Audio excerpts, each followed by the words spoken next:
the first thing that I'll get into is kind of just chronologically what I first got started off with as far as investing. And then I'll also kind of break down like how I got into it, people I talked to and learned from, and kind of what my process was, just because I feel like that could be something maybe beneficial or interesting to share with you guys. So a real estate investment trust, otherwise known as a REIT, it stands for, or its acronym is REIT. And so that basically is like a super passive investment. Like you can almost think like going on one of those apps on your phone and just like picking what you're doing, picking how much you're putting in.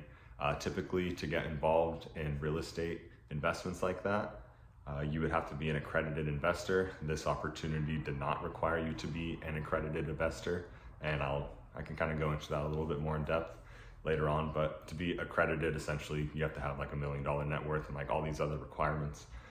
So for someone like me, I was able to just kind of jump right in. But it's called a real estate syndication, where basically a company or an investor, they buy like a huge rental property. Like it's someplace in Florida where it's like this massive apartment building, and basically they ask for investors to throw money in, and then they pay you dividends. I think for this one specifically, it's quarterly, so 4 times a year, just based off of however much you invested. And then based off of, what the property is generating as far as rental income, and kind of that like profit margin and things of that nature, then you get a little bit. And then the idea is that you get the money that you put in plus like a larger sort of balloon payment, or I guess that's kind of like a mortgage term. But basically like a larger payment than you invested in is the idea. So I was 24, so I'm about like 4 years into that. It's not like the most, it's like super passive. So like if you're going into real estate investing being like, I'm trying to like I see those people on TV that are like making $100,000 in 6 months, it's like, that's not what REITs are for. This is more like long-term passive, like you send them a check, you're not involved like whatsoever. And then depending on how much you put in, you're getting a small little return here and there, or you're getting something bigger if you're like all in on that. But like pretty minimal, because you're not doing anything. So for those projects that you see like flippers and things like that, or you see people doing short-term rentals like Airbnb, or renting out the traditional way to like tenants on like a year-long lease or something like that. Like those sorts of investments are going to take more out of you as an investor. And then so more than likely, the payback, it's kind of like that risk and reward thing. So for that, just to sum it up, a REIT, real estate investment trust, not super lucrative if you are looking for like a quick return. It's more of like a long-term, and also like something that's a lot more on the passive side. So that's what I got started with, just to kind of try it out. And it was also an opportunity to get involved with very little money. And I just kind of wanted to get to say like, hey, I'm a real estate investor now, even though it's like anyone could have done that. It didn't take a lot of cash or experience or education or anything. Like you're not involved with what they're doing at all. But I'll keep you guys posted when I'm supposed to get like bought out basically of that at the 5-year mark. And I'm around the 4-year mark right now. So hopefully later on I'll be able to give some updates on what that's looking like, and share what my overall experience has been. Overall right now, like not super crazy about it. Like probably wouldn't be something I would get involved with for a little while. Maybe like later on, if I'm just trying to it's kind of like if I'm just like, I'm not going to use this cash. Like I'll just, instead of throwing it in a savings account, like why not just put it into that? So keep you posted on that. The next thing I got involved with is a little more interesting. So that was the more traditional rental property. So with the rental property, I live in Southern California. I'm sure a lot of you know that is a very expensive real estate market to get involved with. I was talking to someone from Virginia this past weekend. We were talking, all sorts of real estate stuff. And, he's telling me like, man, these people, they're wanting like $400,000 for a house, it's like, that's ridiculous. And I'm like, to me, I'm like, where do I sign? Like, that would be incredible. But obviously, it's a completely different world, even though we're in the same country, just crossing state, just even changing cities. So imagine, 2,500, 3,000 miles away, like it's completely different as far as what their income is like, as far as what that value is in the asset that you're getting, as far as when you're buying a house. Like, we're here, we're by the beach, we have the great weather, like all of those things, like that doesn't necessarily come with every other state, and that is very heavily reflected in the price. So for me, going into investing, I was kind of on the fence, like, do we go for it as far as like just getting our primary residence, like just like the traditional way of like work a job, buy a house, pay the mortgage, retire when you're 60, like, call it a day, which is like awesome if you're able to do that. And obviously, like, being able to buy a home, like however you can, I kind of like, for the most part, gonna say go for it, if it makes sense, because the idea of being able to put your money into an asset and be able to pay down a mortgage and watch your property value appreciate, like those are all good things. So however you can do it, like definitely don't shy away from going for it or learning more about it. For me, that was something I was considering, but then I also considered what we ended up ultimately doing, which was more of a long distance investment. So I won't share like exactly where it is, but it is in the Midwest, and so it's pretty much across the country from here. It was a place I had never been to up until, looking into buying the place. And so we kind of decided that based off of the entry point as far as like how much the properties cost, and then also like the potential for something like a cash flow, as far as like, and when I say cash flow, that basically means once all of your expenses are paid with the income that you got, that would be your cash flow. So that applies to real estate, that applies to a business, like a restaurant or a tech company or like whatever you have, that's their cash flow. That's the money that they're profiting each month.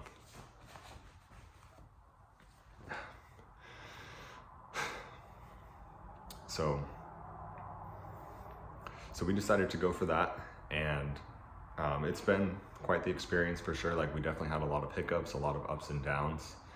I wouldn't say, when I talk to people and it's like, oh my gosh, like that's so awesome, like I wish that I could do that, or I wish I did that. And then it's like, yeah, it's exciting, it's interesting. Like, I don't have regrets as far as getting started. I'm glad that I did.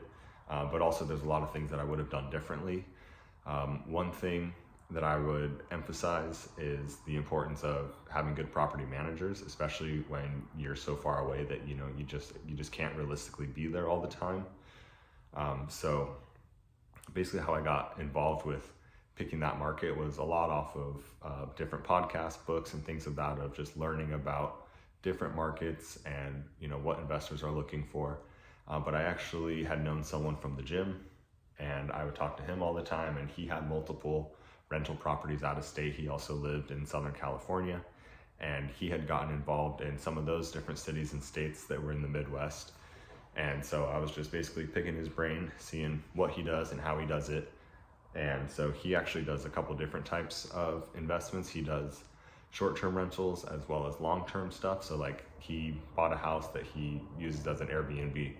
And then he also has different places where he rents to long-term tenants that have been there for years. He likes both, and will probably continue to invest in both, but that's just that's what's been working for him over the past few years. And I mean, for him, I don't think that he's working outside of that, so like, kudos to him for being able to develop that sort of portfolio and have that success. But basically, I just wanted to surround myself with people that were like that, talk more to people that were more experienced, more knowledgeable, and that were having the success in something that I wanted to do. And I definitely recommend that. Definitely not saying that like, this is based off of like my success or like me feeling like I'm at a certain point, because I definitely feel like I have a long way to go. But I will advise that I feel like that's applicable in whatever career or path, whether it's fitness, or school or work or careers or anything like that, like just goals that you have, like definitely important about like who you surround yourself with, and those like the conversations that you're having, as far as like a way to network with people and learn from them. So that was kind of how I decided to have the faith to make the leap and go for it. And he was able to connect me with a real estate agent out there. Like I mentioned earlier, at the time I was a licensed real estate agent, but only in my state of California. So if I wanted to do anything outside of that, I knew that I would have to get connected with someone. I wanted it to be someone that I knew and trust. Trusted. So I got connected with the realtor that he was working with, got in touch with her, met up with her, talked to her a lot, basically just told her about my goals, learned more about what she does, realized that the relationship aligned, and then that's when we started, diving into the market basically.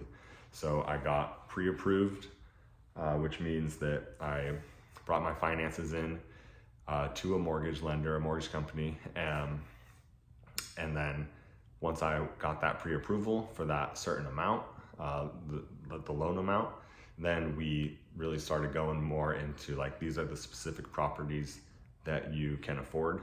So I would definitely recommend that if you're thinking about buying a home or an investment property, like how important it is to get in touch with a mortgage lender or a mortgage company, because I feel like a lot of people will be looking at Zillow or Redfin or whatever it is and just looking at homes like, oh my gosh, like this is the perfect neighborhood and the perfect house, but they haven't actually taken the time to go and talk to a mortgage lender and kind of see like, okay, well, what can I actually afford? What kind of down payment is, are you guys going to need? How's my credit looking? How's my income looking? And what are these payments going to be like? What's the APR? All that kind of stuff. So those are the details that you need to get into earlier rather than later, before you get your heart set on your dream home and then realize that, hey, maybe I got to start somewhere else and, work my way up there, which is totally possible. It just takes time and patience and the right plan. But so I would recommend getting involved with getting pre-approved, and that's what we did, so that we kind of had a better idea of like, okay, let's find out what we can afford and, have a better idea of what we're looking for. And then we'll get a little bit more in depth on finding some real legit properties to take a look at. So from there, we ended up finding a place that we had an offer accepted on. And so this place was fully occupied. All 4 units had renters in them. Now, this is not something I totally recommend.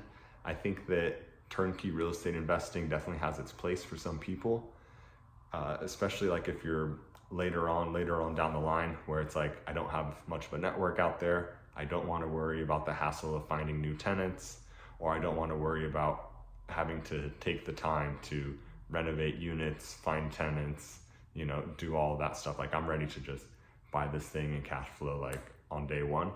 If that's something that you're interested in, then I would recommend turnkey real estate investing. Turnkey, hence, you buy the place, it's ready to go. They have tenants, it's cash flowing from day one, ideally, or on paper. But as I saw, and as a lot of people see, that isn't necessarily always the case.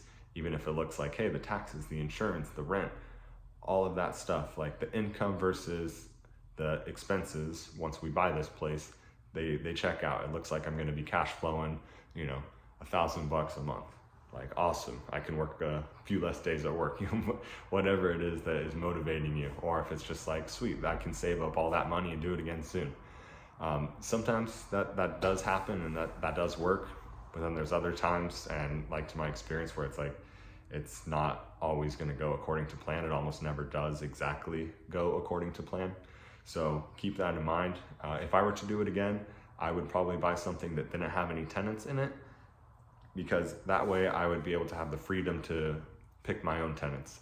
So when we had to deal with an eviction almost, I think in month 1 or 2. So pretty early on, there was someone that right when we bought the place, they decided, cool, new owner, like, I'm not paying now. Like, let's see what I can get away with. And so for us, that obviously wasn't gonna work. And I was super nervous about the eviction process. I'm like, I'm already not experienced. This is our first go around, and right from day one, this is what we're dealing with. Like, this sucks, like backpedal, like what are we gonna do now? We actually got really lucky with that because basically we just since we didn't have a property manager at the time, because we just got the place, we kind of thought like we can settle into it, figure it out as we go along. But then we quickly saw like how important it was to have everything lined up right away. I'll get into property management stuff later because there's more to that story. But we got really lucky with the eviction process with that person. We were evicting them and they pretty much left right away. No hassle, they didn't damage the property, posted the notice on the door. We just subcontracted out, hired a third party to be like, hey, you're a licensed real estate attorney. This person was licensed and qualified to handle this for us, as long as everything was documented and handled the right legal way. And so they kind of did the groundwork for us because they were in the area, and it worked out. We got really lucky that person didn't want to, start trying to do all this stuff, because landlords can, or I guess housing providers, they can deal with this a lot, where it's like you are going through an eviction and now this person's trying to take you to court. Now you're waiting months while this person isn't paying rent. Now they're damaging your property. Now they, you deal with all these different things. So we were pretty fortunate in that sense. And then I was able to start the screening process, and I was able to essentially do a lot of that remote, where I was just using pictures of the property that I had taken myself and just posted them online, gave them the description, posted everything, started interviewing tenants, started doing background checks, credit checks, income checks, all that stuff, just to make sure that they had a good background and that they were going to be a good fit. And then we ultimately got a tenant in there that we still have today. He's been awesome. So that was kind of our little eviction experience. I mentioned property management, so I will touch on that. We did have property management hired from day one. So our realtor had recommended a couple different property management companies. We reached out to one and didn't really even hear back. So we were like, okay, we're off to a bad start here. The other one was communicating with us, had a lot of great reviews, was really pleasant and seemed really trustworthy and local to the area, experience, everything that you're looking for. So we decided to go for it with this company. And then really early on, it's like, hey, this is your first month in, we already know how this process goes, more or less, even though, we're just starting out, but we know it's rents come in on the first, the owners need to be, because the owners are the ones that pay the mortgage, even if the property manager is the one collecting the rents. So it's the manager's responsibility to take the rent that they collect and then disperse it to the owner. And then that wasn't happening, which is obviously a huge red flag. That's a problem. So we ended up having to part ways with that manager. So it's kind of two things that happened really early on that were like, man, do we suck at this, or do we just have bad luck? What's going on? And it's more than just, oh, what a bummer. It's these things are costly. You buy this investment property with the idea of benefiting your bank account, growing your portfolio, growing your savings, or whatever it is, and then you come to find out it's man, this thing feels like I'm doing the exact opposite. I paid so that I can be spending money. That's not what you're in it for. So that was what we were dealing with. So basically that kind of left a bad taste in our mouth, and we decided, hey, we can manage this thing ourselves. We can hire someone to cut the grass or a plumber to fix the leaks, and we'll just collect the rent and all that stuff. And so that did work for a little while. We did that for a little over 2 years, but it was a lot of day-to-day stuff, and sometimes it's just tenants that, maybe they'll try and kind of see how far they can, push the envelope a little bit, more or less. Hey, I'm gonna send you a video. This is what's happening to my sink right now. And then it's shoot, okay, bang, like plumber's in next day, and they're like, wow, like, they get excited because they're like, that worked, like, and it should, you should be able to provide that for the tenants, and whether it's caring about your tenants and then obviously caring about your property itself, like, you don't want things to not be working, and you want them to have a nice place to live. So that was always a priority for us, but then you have to be careful when they start to see, oh man, this guy just, he'll go and schedule and pay for whatever I ask. So it's like, you have to find that fine line of like, that isn't really like a necessity or an emergency right now. So, but that's something that did take time, as far as like being on call on the day-to-day. And then, the time difference as well. Like, for them it's 8 a.m. For us it's 5 a.m. Getting calls with, hey, where's the tree trimmers at? Or, I thought the electrician would be here by now, stuff like that. So that's something to keep in mind as well. And I feel like overall, just the benefit, once we did hire our current property managers, and they've been in for about a year now or so, and they've been awesome. They are doing everything that we could ask and more. Communication, they're licensed real estate agents and investors and property managers. And they live in that area, they grew up there, and they're focused on that neighborhood and those types of properties in particular. So that's something that I definitely recommend finding, because it works out, because you can trust them as far as like, hey, you guys are more experienced in this area. You know what tenants are, kind of looking for, whether we need to find a new tenant or if we have things that we need to fix. They kind of know like, okay, this is non-essential, or it's like, no, we're just, that needs to get done. So having someone in there that's very local to the area, that's experienced with those types of properties and renters, I think is super important. And then it's definitely like a huge bonus if you can find someone that is also interested as an investor, because rather than them just having an exclusive experience to property management, when they have a little bit more of a diverse background, and then they're also interested on being an investor themselves, like, you're a lot more likely to connect with that person as far as like your goals aligning. Like, hey, I know you're my manager on this property, but also like, you're an investor, I'm an investor, you kind of understand my mindset already. And it just kind of works a little bit better, in my opinion, as far as like that teamwork. So that was just kind of a little recap of like what our experience has been like. Other than that though, like, we have put in some money and some repairs and renovations into all of the units, exterior, like outside the house, as well as in the actual units themselves. So we have done some things to improve the value of the property. And with that, we've been able to increase the rents. Increasing rents isn't necessarily something that I'm always like trying to max out or do, because like, I don't want to, affect someone else and try and nickel and dime them to keep up in their rent when it's not necessary.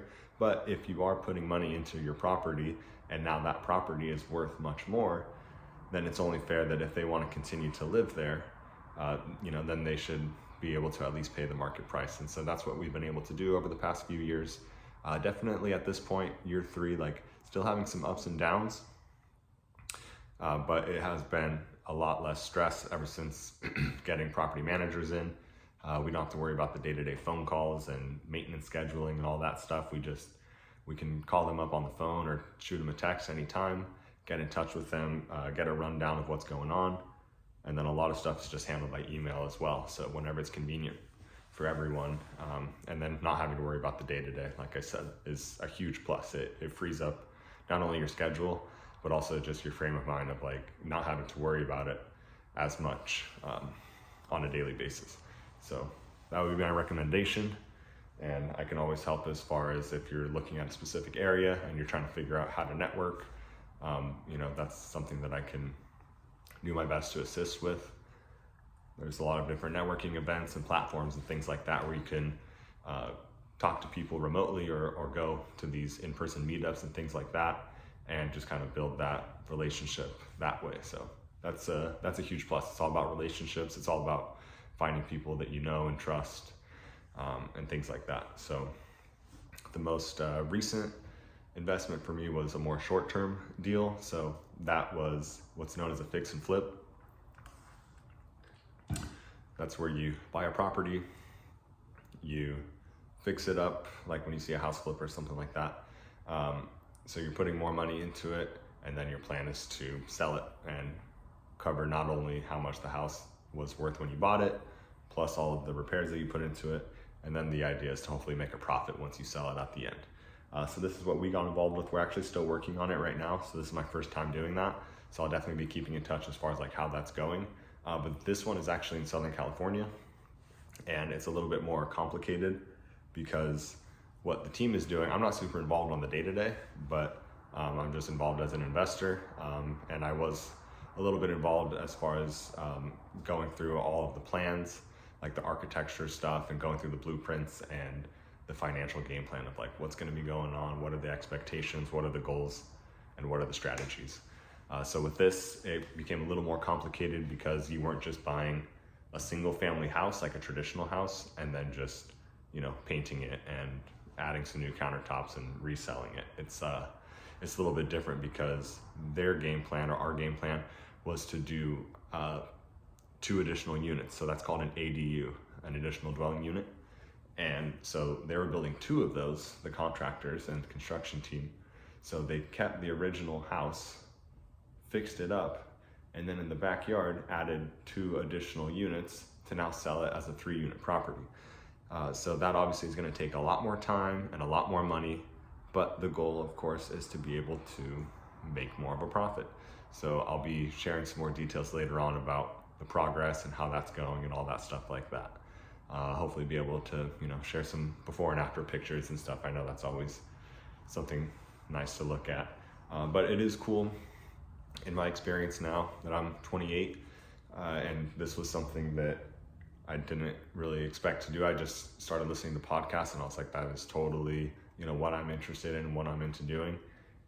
So it's cool to be able to diversify, even though I haven't, you know, I'm definitely not retired anytime soon, but it has been something that's been interesting for me to learn about, and be a part of, and really grateful to like just all of the different free education that's been out there as far as like podcasts and YouTube videos, and obviously the relationships you build when you network. And so that was a huge inspiration for me on why I wanted to start a podcast like this, and why I'm looking forward to talking to other real estate investors, definitely people that are further along than I am, talking to people that have a totally different game plan as well. So that's something I'm excited about. But I'll probably keep it fairly brief this time around. I got into a little bit of the real estate portfolio here today and introduced a bit of myself. I think next time I'm gonna probably dive into what life was like in the fire academy, talk a little bit about EMT and fire and what that process is. So, you know, stay tuned. Hope you learned something, hope you enjoyed it, and I hope to see you guys again soon. Peace.